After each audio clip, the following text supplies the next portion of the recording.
नमस्कार दोस्तों। आज की इस वीडियो में मैं रिव्यू करने जा रहा हूं एक फ्लैगशिप कैटेगरी के म्यूचुअल फंड की, जिसका नाम है Parag Parikh flexi cap fund direct growth plan.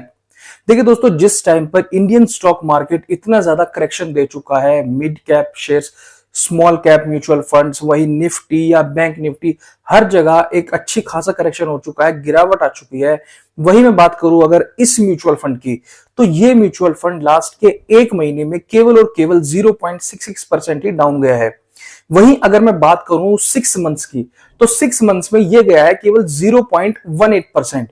और अगर मैं इसके लास्ट के एक साल के रिटर्न्स की बात करूं, क्योंकि देखिए मार्केट जो है लास्ट 6-7 महीने से करेक्शन जोन में है, वहीं अगर मैं इसके एक साल की अगर रिटर्न्स की बात करूं, तो एक साल में इसने बना करके दिए हैं 14.14% के रिटर्न्स।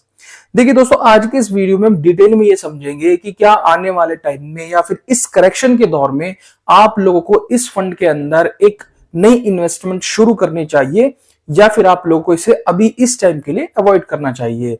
सब कुछ चीजें इन डिटेल में जानेंगे। अगर आप लोग पहली बार इस चैनल पर आए हैं, पहली बार इस वीडियो को देख रहे हैं, तो प्लीज चैनल को सब्सक्राइब करना, वीडियो को लाइक जरूर करना। तो चलिए दोस्तों, शुरू करते हैं आज की इस वीडियो को। तो जैसा कि मैंने आपको बताया, इस फंड का नाम है Parag Parikh flexi cap fund direct growth plan. देखिए दोस्तों, ये जो फंड है ये लॉन्च हुआ था 28 मई 2013 को, और इसका फंड साइज है 89,703 करोड़ का। इसकी एनएवी है 84 रुपए 56 पैसे की, और मिनिमम एसआईपी आप इसमें 1,000 रुपए से शुरू कर सकते हैं। होल्डिंग्स है इसमें 139 स्टॉक्स की, और इस फंड की रेटिंग है 5 स्टार की। एक्सपेंस रेशो है इसका 0.63% का, और इसमें किसी भी तरह का कोई भी लॉक इन पीरियड नहीं है। आप जब चाहे इसमें निवेश कर सकते हैं और जब चाहे आप इस स्कीम से बाहर आ सकते हैं। वहीं अगर मैं बात करूं इसके इक्विटी सेक्टर एलोकेशन की, कि आखिरकार किस सेक्टर में इसने कितना पैसा एलोकेट किया है, तो जो पहला सेक्टर है वो है इसमें फाइनेंशियल, जिसमें है 35.6% का एलोकेशन। दूसरा आता है सर्विसेज, जिसमें है 15.9%। तीसरा आता है एनर्जी 15.6%।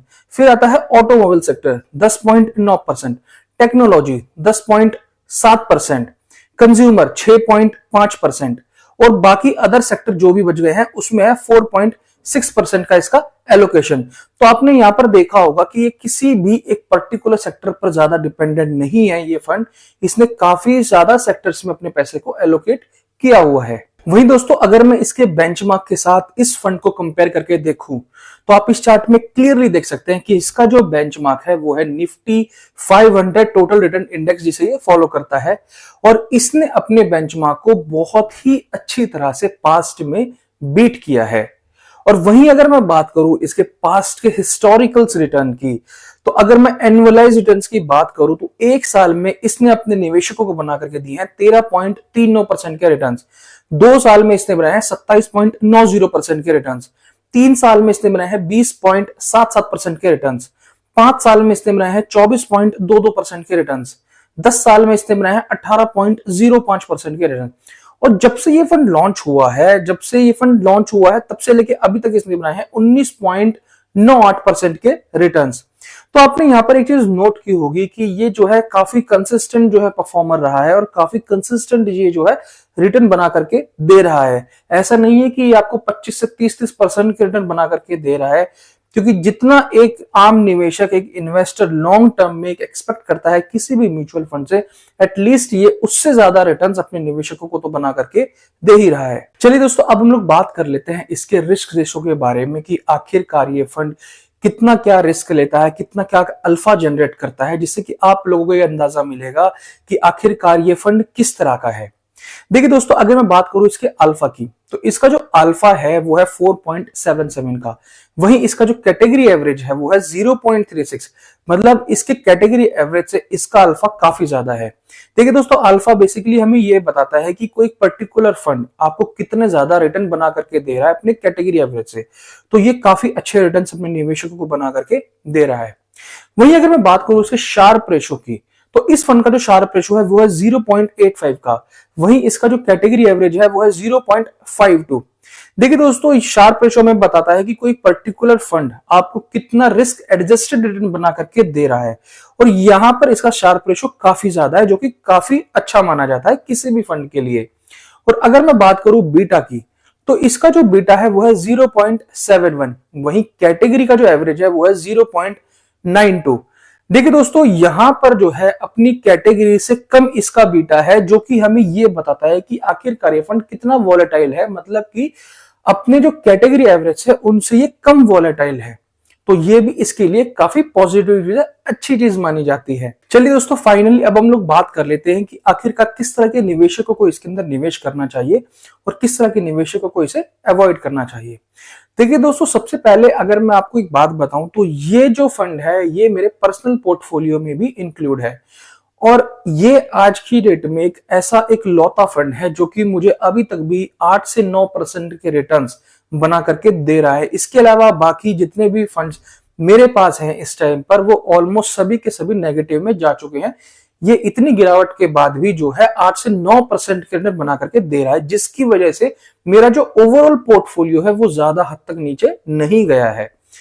तो दोस्तों, यहां पर मैं आपको क्लियरली एक चीज बताना चाहूंगा कि आप चाहे कैसा भी पोर्टफोलियो बनाए, चाहे एक स्मॉल कैप के लिए ही बनाए, चाहे उसमें मिक्स करें स्मॉल और मिड, उसमें आपको एक फ्लेक्सी कैप म्यूचुअल फंड जरूर रखना चाहिए, क्योंकि एक फ्लेक्सी कैप फंड और कम वॉलेटाइल फंड आपके पोर्टफोलियो को इस तरह के दौर में, जिस तरह की इस टाइम पर कंडीशन चल रही है इंडियन स्टॉक मार्केट में, आपके पोर्टफोलियो को बचा करके रखता है। और इसी तरह के पोर्टफोलियो को हम एक वेल डाइवर्सिफाइड पोर्टफोलियो भी कहते हैं। देखिए दोस्तों, अगर आप एक ऐसे निवेशक हैं जो कि लॉन्ग टर्म पर्पस के लिए मार्केट में इन्वेस्ट करना पसंद करते हैं या फिर लॉन्ग टर्म इन्वेस्टमेंट करना चाहते हैं, तो आपके जो पोर्टफोलियो है उसमें ये फंड जरूर होना चाहिए।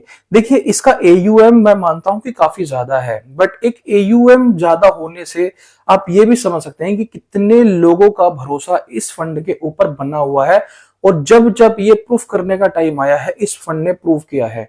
जैसे कि इस टाइम पर ये फंड प्रूव कर रहा है, जब और बाकी फंड्स 5-5, 6-6, 7-7, 10-10% तक नेगेटिव में है, ये फंड मामूली गिरावट के साथ ही है, और मेरे खुद के पोर्टफोलियो में, मेरे ओवरऑल पोर्टफोलियो को ये बचा करके रख रहा है इस टाइम पर। अब मैं बात करता हूं किस तरह के निवेशकों को इसे अवॉइड करना चाहिए। देखिए दोस्तों, अगर आप एक ऐसे निवेशक हैं जो कि ज्यादा रिस्क लेना पसंद करते हैं मार्केट में, जिन्हें वॉलेटाइल अपने पोर्टफोलियो में वॉलेटिलिटी देख सकते हैं और लॉन्ग टर्म का विजन है, और आप बस रिटर्न्स को देखते हैं, मतलब आपको केवल रिटर्न चाहिए मार्केट से, आपका अगर पोर्टफोलियो बीच में थोड़े टाइम के लिए रेड भी चला जाए तो भी आपको कोई फर्क नहीं पड़ता, तो बेशक से आप इस फंड को अवॉइड कर सकते हैं। बट मैं ये सलाह किसी को भी नहीं दूंगा कि कोई भी इस फंड को अवॉइड करे। अगर इस फंड को ना ले तो किसी भी और फ्लेक्सी कैप म्यूचुअल फंड को अपने जो है पोर्टफोलियो में रखें, बट फ्लेक्सी कैप का म्यूचुअल फंड आपके पोर्टफोलियो में जरूर होना चाहिए for a long term investment. I hope मेरा मैसेज आपको बहुत क्लियर पहुंचा होगा। अगर आपको ये वीडियो थोड़ी वैल्यूएबल लगी है तो प्लीज चैनल को सब्सक्राइब करना, वीडियो को लाइक जरूर करना। Thank you so much, have a nice day.